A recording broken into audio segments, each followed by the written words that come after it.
Buenas tardes. En esta clase vamos a dar inicio a la unidad temática de fisiología renal.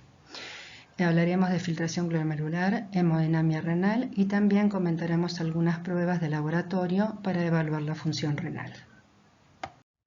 Vemos ahora aquí la función de los riñones. A menudo se habla de que la función principal del riñón es la función excretora, es decir, la eliminación de determinadas sustancias a través de la orina. Sin embargo, los riñones tienen múltiples funciones que son sumamente importantes, como por ejemplo el mantenimiento del balance iónico. En este sentido, los riñones tienden a mantener dentro de un rango normal las concentraciones de los distintos iones. Por ejemplo, el ion sodio sabemos que es el principal involucrado en la regulación del líquido extracelular y la osmolaridad. Entonces el riñón lo que va a hacer es tratar de mantener sus concentraciones dentro de los límites adecuados. Tenemos entonces, como dijimos anteriormente, regulación del volumen del líquido extracelular, ¿sí?, que va de la mano con el control de la presión arterial. Por ejemplo, si el volumen del líquido extracelular cae, también caerá la presión arterial. Bueno, el riñón, como ya hemos visto, cuenta con una serie de mecanismos que van a permitir regular la presión arterial y por lo tanto el volumen de líquido extracelular. El control de la osmolaridad plasmática también es otra de las funciones. El control del equilibrio ácido-base, es decir, regular el pH de la sangre, tema que veremos próximamente, ¿sí? Pero además de estas funciones relacionadas un poco con el mantenimiento del volumen del líquido extracelular, balance iónico, los riñones tienen una función endocrina. Recordemos que a nivel del riñón se sintetiza la eritropoyetina. La activación del sistema renina-angiotensina-aldosterona también va a participar en la regulación de, por ejemplo, la reabsorción de sodio y agua. Se sintetizan prostaglandinas, quininas y allí se origina la forma activa de la vitamina D, que es la vitamina D3. Otra función importante, menos conocida o menos mencionada, es la función metabólica. En este sentido, el riñón es capaz de llevar a cabo la gluconeogénesis, es decir, la formación de glucosa a partir de sustratos no glucídicos, como por ejemplo los aminoácidos. El riñón es capaz de llevar a cabo este proceso de gluconeogénesis cuando el individuo se encuentra en un ayuno prolongado, contribuyendo de esta manera a la función metabólica que lleva a cabo el hígado. Por otra parte también, como dijimos, la función excretora, ¿sí? Se excretan productos del metabolismo, como por ejemplo el ácido úrico, la creatinina, la urea. También allí se lleva a cabo la excreción de sustancias químicas, de colorantes que están a veces incorporados a los alimentos y de fármacos. Aquí se observa un corte sagital del riñón donde vamos a destacar la corteza y la médula. Y allí en el recuadro se encuentra la unidad funcional del riñón, que son los nefrones, o el nefrón. Como podemos observar, existen nefrones que se encuentran ubicados casi en su totalidad en corteza, que son los nefrones corticales, y los nefrones yuxtamedulares. Analizamos aquí cómo está conformada entonces la unidad funcional del riñón, que es el nefrón. Hacia la izquierda vemos graficada la cápsula de Bowman, ¿sí? La cápsula de Bowman, que está constituida por una hoja visceral, que es la que está en contacto con los capilares glomerulares, y la hoja parietal, ¿sí?, que luego se va a ver modificada y va a dar origen al sistema de túbulos.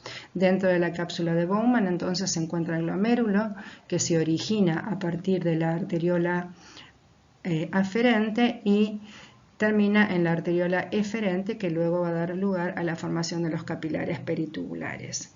Dijimos entonces que la cápsula de Bowman modifica la estructura de su hoja parietal y da origen al túbulo contorneado proximal, que se continúa con el asa descendente de Henle fina, la ascendente fina o delgada, la ascendente gruesa, túbulo contorneado distal y túbulo colector.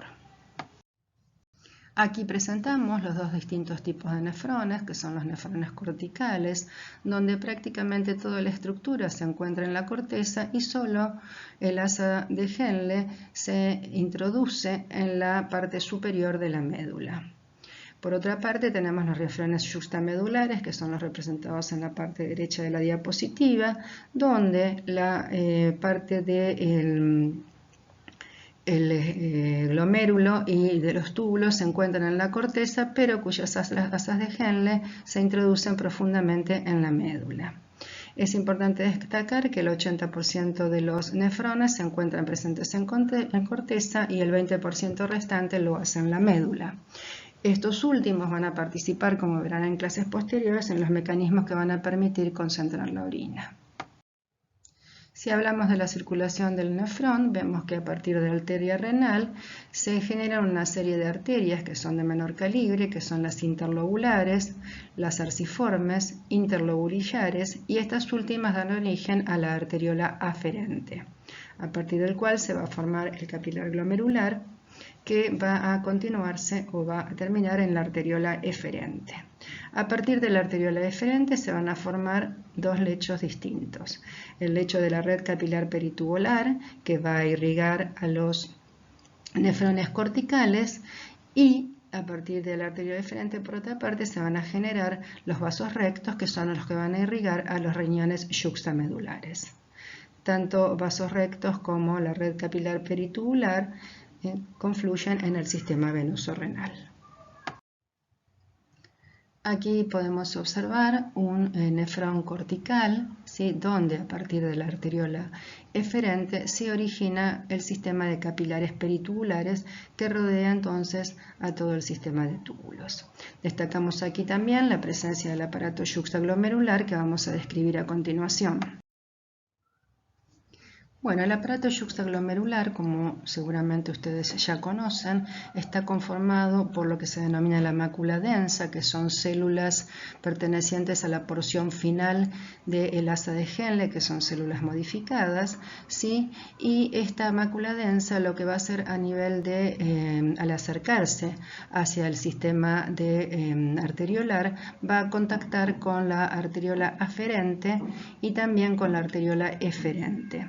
Es de destacar que la arteriola aferente también está modificada y presenta células granulares productoras de renina. Entonces, el conjunto de la mácula densa con ambas arteriolas da origen a lo que se denomina el aparato yuxtaglomerular.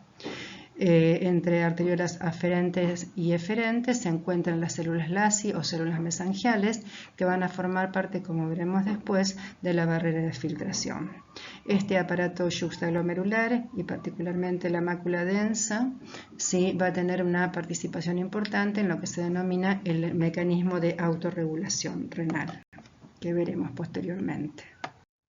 En esta diapositiva se representan los nefrones yuxtamedulares, donde se puede ver claramente entonces el sistema de vasas rectas rodeando a las asas de Henle que están en la zona profunda de la médula. Hablaremos ahora de algunas características de la circulación renal. Fíjense que el flujo sanguíneo renal, que es, como les dice aquí, el volumen de sangre que fluye a través del sistema vascular renal en la unidad de tiempo, es un flujo alto, es un flujo sanguíneo alto. Constituye entre el 20 y el 25% del gasto cardíaco, lo cual para un hombre de 70 kilogramos equivale a alrededor de 1.200 mililitros por minuto. De ese flujo sanguíneo renal, el 90% está perfundiendo la corteza, 8 a 10% perfunde la médula externa y el 1 a 2% perfunde el tejido papilar renal. Aquí se analizan el perfil de presiones a lo largo del sistema vascular renal. Observemos que a nivel de la arteria renal la presión es de 100 milímetros de mercurio, a nivel del capilar glomerular entre 45 y 60, en los peritubulares 10 milímetros de mercurio y en las vasas rectas 5 milímetros de mercurio. ¿Qué importancia tiene este perfil de presiones? Si analizamos dos lechos vasculares importantes como el lecho vascular glomerular y el peritubular, veamos que hay diferencias en cuanto a las presiones. El lecho vascular glomerular es un circuito que trabaja a alta presión. Esta alta presión presente en el glomérulo va a ser la responsable de la ultrafiltración. En cambio, a nivel de los capilares peritubulares, la presión es baja, lo podemos apreciar en el perfil presentado anteriormente. Esta baja presión que caracteriza a este circuito va a ser la que va a permitir los procesos que se llevan a cabo a nivel de los túbulos, que son los procesos de reabsorción y de secreción. Bueno, si hablamos de la inervación, ¿sí? A nivel del nefrón, fíjense que la mayoría de las estructuras o todas las estructuras que conforman el nefrón están bajo el control del sistema nervioso simpático. Las arteriolas aferentes y eferentes, la mácula densa, las células juxtaglomerulares productoras de renina, los vasos rectos y los túbulos renales. Vamos a analizar ahora los mecanismos renales que se llevan a cabo a nivel del nefrón. Ellos son filtración, reabsorción, secreción y excreción. Analizamos ahora los mecanismos básicos que se llevan a cabo en el nefrón. El primer paso en la formación de orina es la filtración. Esta filtración se lleva a cabo a nivel del glomérulo por diferencias de presiones, tal como lo veremos posteriormente. A nivel de los túbulos renales pueden ocurrir otros mecanismos. Uno de ellos es la reabsorción. La reabsorción implica el pasaje de moléculas o de sustancias que fueron filtradas a nivel glomerular desde el túbulo a la sangre de los capilares peritubulares. Si yo quisiera calcular la cantidad reabsorbida, lo puedo hacer restándole la cantidad filtrada a la cantidad excretada, que es todo aquello que aparece en la orina. El otro proceso que se lleva a cabo en el túbulo renal es la secreción, que es el proceso inverso. Es el pasaje de sustancias desde el capilar peritubular al túbulo renal. Para conocer el proceso de secreción, basta con restarle a la cantidad excretada la cantidad que se filtró. Y por último tenemos la excreción urinaria, ¿sí? Que está constituida por la sumatoria de la filtración más la secreción menos la reabsorción. En esta diapositiva se ilustran los procesos mencionados anteriormente. Lo que vamos a observar es que a partir de los procesos que se llevan a cabo en el nefrón se produce una disminución considerable del volumen que se ha filtrado.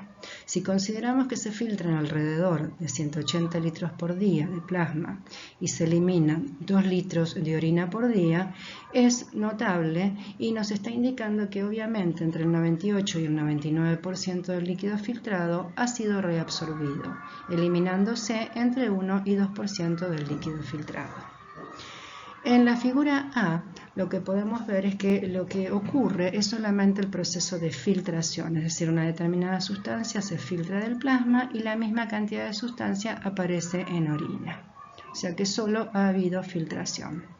En el dibujo B hay un proceso de filtración y de reabsorción parcial, de manera que parte de lo que se ha filtrado a nivel de los túbulos es reabsorbido, es decir, que pasa desde el túbulo hacia la sangre del capilar peritubular, de manera que la cantidad filtrada es mayor que la cantidad eliminada.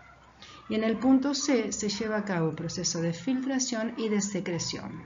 Esto quiere decir que parte de la sustancia, además de filtrarse, pasa desde el capilar peritubular hacia la luz del túbulo, de manera que la cantidad filtrada es menor a la cantidad eliminada, es decir, que se ha agregado sustancia al túbulo renal.